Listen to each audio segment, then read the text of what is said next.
Leo the Little Baker. The bell above the door of the Sweet-Need Bakery jingled. It wasn't a customer, but Leo, bouncing in after school with a happy hum.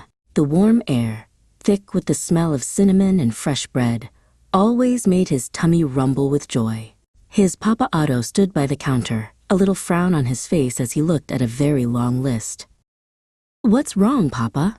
Leo asked, climbing onto his favorite stool, which gave a friendly wobble. Papa Otto sighed, a sound like sugar dusting a countertop. "The big town bake sale is tomorrow, my little dumpling," he said, "and I have a mountain of muffins and a ton of tarts to bake. I'm not sure how I'll get it all done."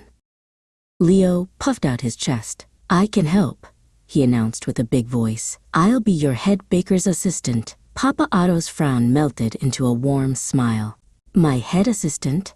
That's a very important job," he said, finding a clean apron and tying it around Leo's waist. It was a perfect fit around his round tummy.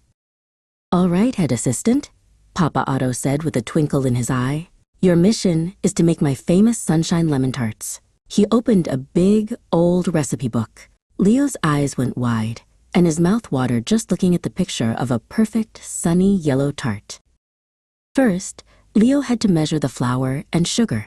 He had strong, steady hands, perfect for baking. He poured the white flour carefully into the measuring cup and used a knife to level it off, just like Papa had taught him.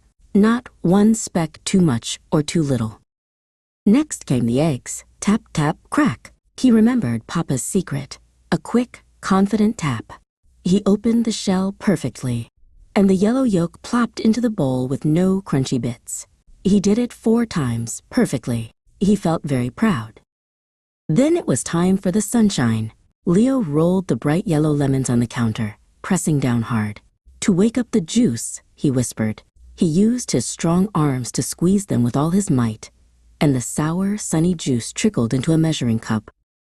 He poured the lemon juice, the eggs, and the sugar into one big bowl. Then he began to stir. Round and round his spoon went, his arm moving in a strong, steady circle. The sweet, citrusy smell filled the air, and he couldn't help but take a big, happy sniff. "Looking perfect, head assistant," Papa Otto said, giving him a wink. He helped Leo carefully pour the sunny filling into the tiny pastry shells. Together, they slid the big tray into the warm, waiting oven. "Now we wait," said Papa. Soon, the whole bakery smelled like sweet, warm lemon sunshine. Papa Otto took the tarts out of the oven. They were perfect. Leo and Papa Otto stood side by side, looking at the rows of golden tarts. He had done it. The bakery was ready, and Papa Otto let him have the very first warm, delicious tart.